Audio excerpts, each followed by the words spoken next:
Highway Patrol. Magandang hapon. Ika-27 ng Hunyo, 2026, Sabado. Hamalagang paalala. Panahon. Walang bagyo sa loob o labas ng PAR. Nangingibabaw. Habagat at aktibong ETCZ. Luzon.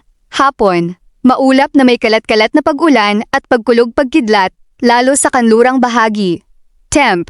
26 to 33 degrees Celsius. Metro Manila. 27 to 34 degrees Celsius. Hangin. Katamtaman hanggang malakas mula timog kanluran. Visayas. Hapon. Bahagyang maulap hanggang maulap. May panaka-nakang ulan at kulog higit sa kanluran.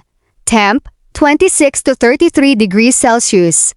Hangin. Mahina hanggang katamtaman mula timog kanluran.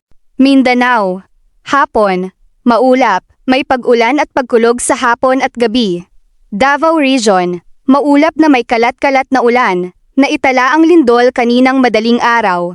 General Santos City. Maulap. Panandali ang ulan at kulog. Sultan Kudarat. Tuloy-tuloy na mahina hanggang katamtamang ulan. Mag-ingat sa baha. Mahalagang paalala. Mga lindol. Ayon sa PHIVOLCS. Davao Region. Madaling araw. Magnitude. 4.1. Oras. Alas 3:17 ng umaga. Lokasyon. 24 na kilometro timog silangan ng Davao City. Lalim. 42 kilometro. Epekto. Mahina hanggang katamtamang pagyanig. Walang pinsala. Walang tsunami. Sultan Kudarat. Umaga. Magnitude. 3.8. Oras. Alas 10:42 ng umaga. Lokasyon. 18 kilometro timog ng Sultan Kudarat. Lalim. 35 kilometro. Epekto. Mahina lang. Walang panganib. Paalala. Magdala ng payong kapote. Iwas tabing ilog at matatarik na lugar.